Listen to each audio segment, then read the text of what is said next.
Hey guys, I'm going to show you an absolute beast of a build for the Technomancer, which is capable of pretty much anything, group play or solo. I believe this is one of the best builds because you will always have the map under control using your turrets and cold snap abilities. This build primarily focuses on your turret abilities and is brilliant for dishing out the damage.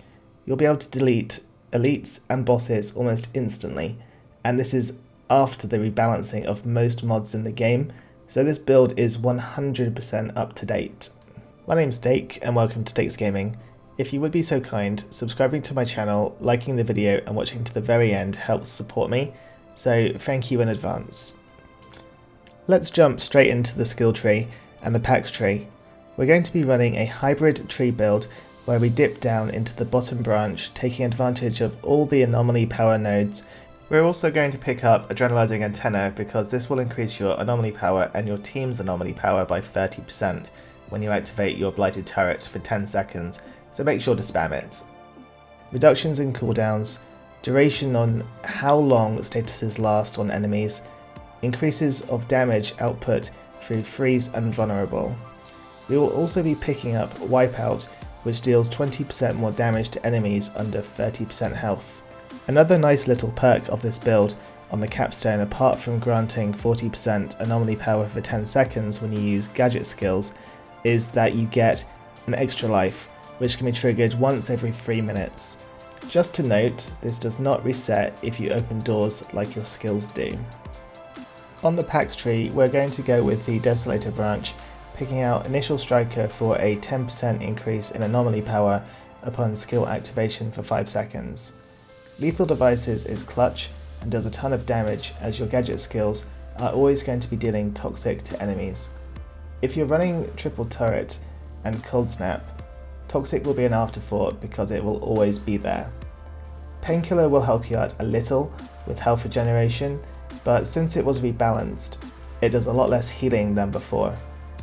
Permanence inflicts a random status each time toxic is applied, so you'll find on bosses etc.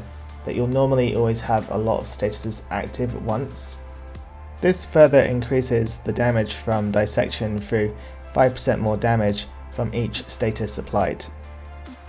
On your ascension tree, you'll want to be targeting mostly everything anomaly branch related except skill life leech until you get higher. This will increase your overall output through raising your anomaly power damage, anomaly power, status power and resistance piercing. Armor piercing is another important key component of this build, but I'll explain why when we get to the breakdown on how everything synergizes together. You'll also want to focus on cooldown reduction and damage against elites, but for now don't worry about that because it provides the smallest percentage increase of 5.5%, and being able to spam your crowd control abilities is much more worthwhile until you have 70 plus points. Let's move on to the gear, starting with weapons. You don't need to get the exact same weapons as me, but you're looking for a gun that has armor pierce and status power, which has Omen or mage power as the apocalyptic mod, also preferably on a sidearm. You can then use your main weapons for damage mods, and there are a variety of mods you can use that will be great. I like to be effective, and in my honest opinion, I find it easiest to run with mods which don't require crits to activate them. The lazy method is always preferable, but also good all round regardless of what platform you play on, but is also great even if you're off host. Here's a list of mods I think are best for use because they don't require critical hits. I'll have them written up in the description if you want to read them separately to watching this video. If you're confident with hitting your crits, there are a couple of mods I would also recommend which will be best for use, which are also below. As for armor, I use the complete Technomancer set, which I believe is one of the best sets. When used correctly, it can output an insane amount of damage. On my helmet, I am reaping all the benefits of anomaly power, status power and cooldown reduction, and the mods I'm using are Double Trouble, No Resistance Against the Fortified, and Anomaly Echo. On my chest, still using anomaly power, status power and cooldown reduction, and I'm using hazardous modifications, shatter and hail shot. On my legs, again, we're using Anomaly Power, Status Power and Cooldown Reduction, and I'm using Improved Coolant, Euthanizer and Cryodown. On my gloves, I'm using Long Winter, Radical Therapy and Arms and Anomaly. And finally, on my boots, I'm using Focus Discharge, Twins and Unstoppable Force. Ideally, getting purple gloves and boots with Anomaly Power, Status Power and Cooldown Reduction would be preferable with the above mods. However, this is incredibly difficult to find, so if you are able to find some, treasure them because they are super rare. So how does this all work? Well, firstly, this build is built with two key mods in mind: Unstoppable Force and No Resistance Against the Fortified. They work off each other and provide a boost to the build.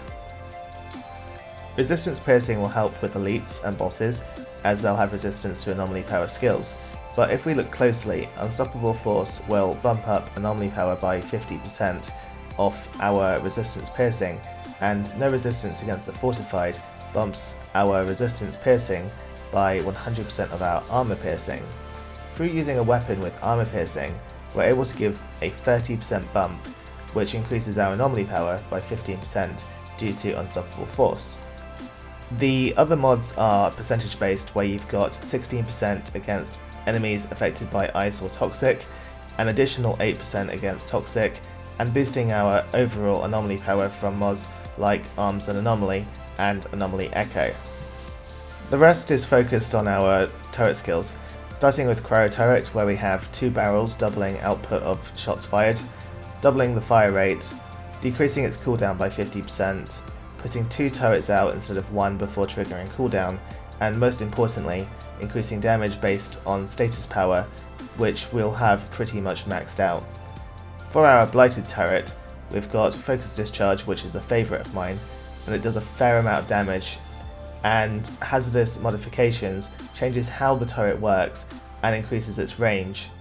You're going to be applying Toxic in so many different ways, it should always be active on enemies, which will further increase your overall damage. As you've made it this far, I have a bonus tip for you.